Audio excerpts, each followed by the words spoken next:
1월 24일 라이트 앤 딜라이트 말씀 묵상 시작하겠습니다. 사랑하는 주님, 오늘도 주님의 말씀 앞에 우리의 마음을 엽니다. 우리를 성령으로 충만하게 하시고 주님께서 주신 지혜로 말씀을 깨달으며 주님께서 주신 힘으로 말씀에 순종하며 살게 하옵소서. 예수님 이름으로 기도합니다. 아멘. 누가복음 8장 16절에서 21절까지의 말씀입니다. 아무도 등불을 켜서 그릇으로 덮거나 침대 아래에다 놓지 않고 등경 위에다가 올려놓아서 들어오는 사람들이 그 빛을 보게 한다. 숨겨둔 것은 드러나고 감추어둔 것은 알려져서 환히 나타나기 마련이다. 그러므로 너희는 조심하여 들어라. 가진 사람은 더 받을 것이요 가지지 못한 사람은 가진 줄로 생각하는 것마저 빼앗길 것이다. 예수의 어머니와 형제들이 예수께로 왔으나 무리 때문에 만날 수 없었다. 그래서 사람들이 예수께 전하였다. 선생님의 어머니와 형제들이 밖에 서서 선생님을 만나고 싶어 합니다. 예수께서 그들에게 말씀하셨다. 하나님의 말씀을 듣고 행하는 이 사람들이 나의 어머니요, 나의 형제들이다. 아멘. 본문 말씀은 분명히 앞에 있었던 씨 뿌리는 비유와 연결시켜서 생각하는 것이 좋습니다. 그렇지 않고 본문만 그대로 해석을 한다면 왜 갑자기 이런 말씀을 하시는 것일까? 왜 등불을 숨겨놓는 것처럼 그런데 사람들에게 그 빛을 보게 한다는 것은 과연 무엇인가? 그런 질문이 생길 수밖에 없겠지요. 누가 등불을 숨겨두겠습니까? 침대 아래에다가 등불을 놓는 사람이 어디 있겠습니까? 17절에 숨겨둔 것은 다 드러나고 감추어둔 것은 알려져서 이것이 죄를 말하는 것일까? 죄는 다 드러난다. 감추어둘 수 없다. 그런 말씀을 하시는 것일까? 라는 생각이 들 수도 있겠죠. 그리고 18절에 가진 사람은 더 받고 가지지 못한 사람은 가진 줄로 생각하는 것마저 빼앗길 것이다. 이건 빈익부인 부익부 그런 걸 말씀하시는 건가? 그런 생각을 할 수도 있을지 모르겠습니다. 근데 그렇게 생각할 수 없는 것은 바로 이 앞에 있었던 하나님의 말씀의 씨앗이 뿌려져서 반드시 열매를 맺게 되는 세상의 수많은 방해와 또 어려움 속에서도 그것을 극복하고 결국 열매를 맺게 되는 것이 하나님 나라이고 하나님 나라를 증거하는 그 말씀이다라는 사실을 우리가 생각해 놓고 이 말씀을 해석하는 것이 더 좋은 해석을 갖게 되는 것이죠. 그리고 마찬가지로 19절부터 21절까지도 함께 연결시킬 수 있다고 생각합니다. 왜냐하면 갑자기 예수님의 형제들 또 예수님의 어머니가 예수께로 왔는데 사람들이 많으니까 금방 만날 수가 없었을 때 사람들이 선생님, 예수님, 어머니와 형제들이 선생님 만나고 싶어 합니다. 근데 예수님께서 다짜고짜 하나님의 말씀을 듣고 행하는 이 사람들이 나의 어머니와 나의 형제들이다. 이렇게 말씀하셨다면 예수님은 육신의 어머니 또 육신의 형제들은 무시하는 것일까라는 그런 생각을 할 수도 있겠지요. 예수님이 어머니를 무시하셨습니까? 예수님이 형제들을 무시하셨을까요? 물론 당시 이때에 예수님께서 하시는 일 때문에 어머니도 만나기가 어렵고 형제들과 만나기가 어려웠을 때 이 형제들과 어머니가 마리아는 모르겠지만 형제들 가운데서는 우리 형이 괜찮은가? 그런 생각을 하면서 아주 좋은 믿음을 가진 제자들 같지는 않았을 것 같다라는 생각은 들지만 그렇다고 해서 예수님께서 그 형제들을 무시했던 것은 아니지요. 예수님의 형제들이 결국에는 성경을 기록하고 또 사도들의 대표도 되고 하는 그런 일들을 우리가 분명히 알고 있는데 예수님께서 그렇게 무시하시진 않았겠죠. 그러면 앞에 있었던 씨 뿌리는 비유와 이 말씀을 연결시킨다는 것은 어떤 의미가 있을까요? 바로 하나님 나라를 중심으로 해서 하나님 나라가 증거되고 그 증거되는 말씀이 어떠한 일들을 하고 있는가로 해석하면 이 말씀들은 쉽게 풀어갈 수 있으리라 생각을 합니다. 하나님 나라의 비밀이라고 하셨죠. 그래서 비유로 말씀하셨다고 말씀하셨습니다. 그런데 그 비밀은 그 말씀은 드러날 수밖에 없다는 겁니다. 왜냐하면 씨앗이 열매를 맺으니까요.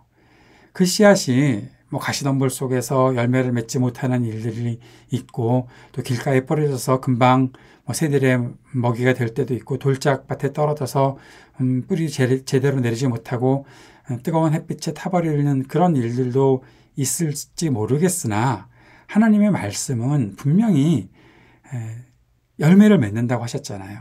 그러니까 그 말씀의 씨앗이 열매를 맺어서 열매는 모든 사람들에게 나타나게 되는 것이다 라는 말씀을 하시고 있는 것이죠. 그리고 하나님의 말씀을 들을 수 있는 것, 바로 들을 수 있는 사람은 믿음을 가지고 받아들이는 사람들이었기에 하나님의 말씀을 이해할 수 있고 그 말씀의 성취가 더욱 풍성한 결과를 가져오게 된다라는 것을 말씀하시는 겁니다. 그런데 하나님의 말씀을 믿지 않고 받아들이지 않는 사람은 어떻게 됩니까? 아무 열매도 없고 결국에는 우리는 이 정도 가지고 있어 라고 생각하는 것까지도 다 빼앗기가 없어질 것이다 라고 말씀하시는 것을 우리가 앞에 16절, 17절, 18절 말씀을 그렇게 이해하고 적용시킬 수 있어야 한다는 것이죠. 그 뒤에 예수님의 어머니와 형제들이 찾아왔을 때 하셨던 말씀이 무엇입니까?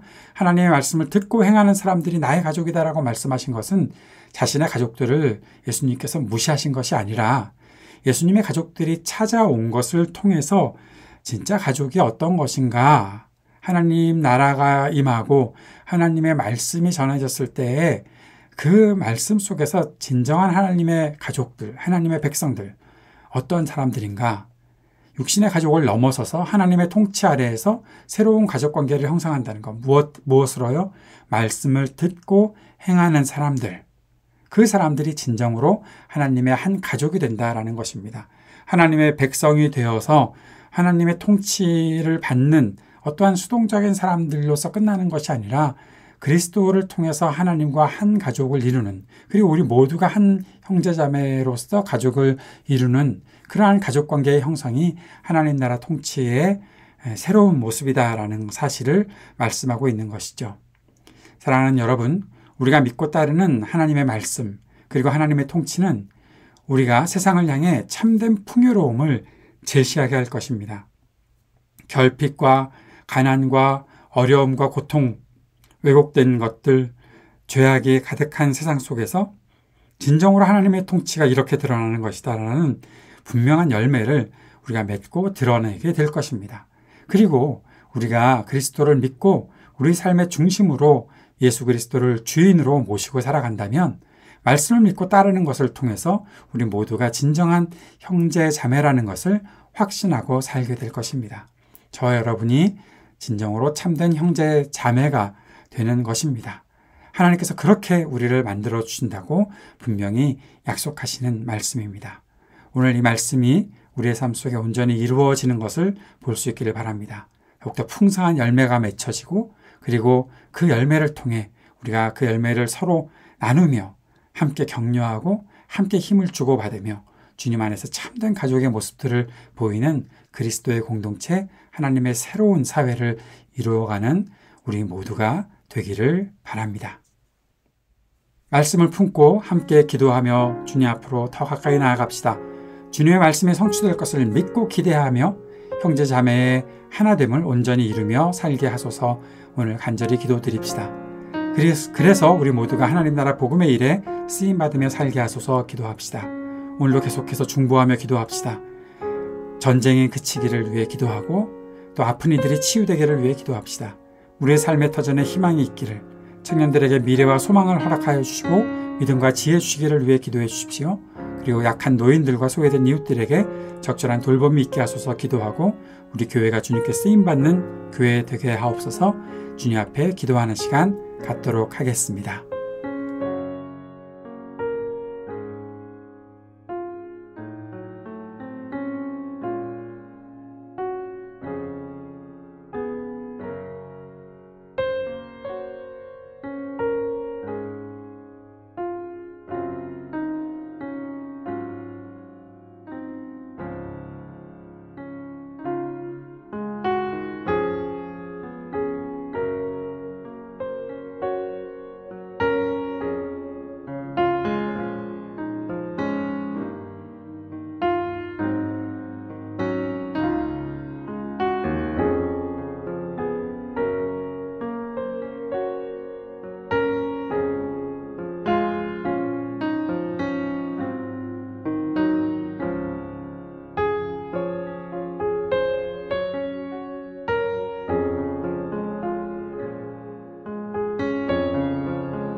하늘에 계신 우리 아버지여, 이름이 거룩히 여김을 받으시오며 나라가 임하시오며 뜻이 하늘에서 이루어진 것 같이 땅에서도 이루어지이다.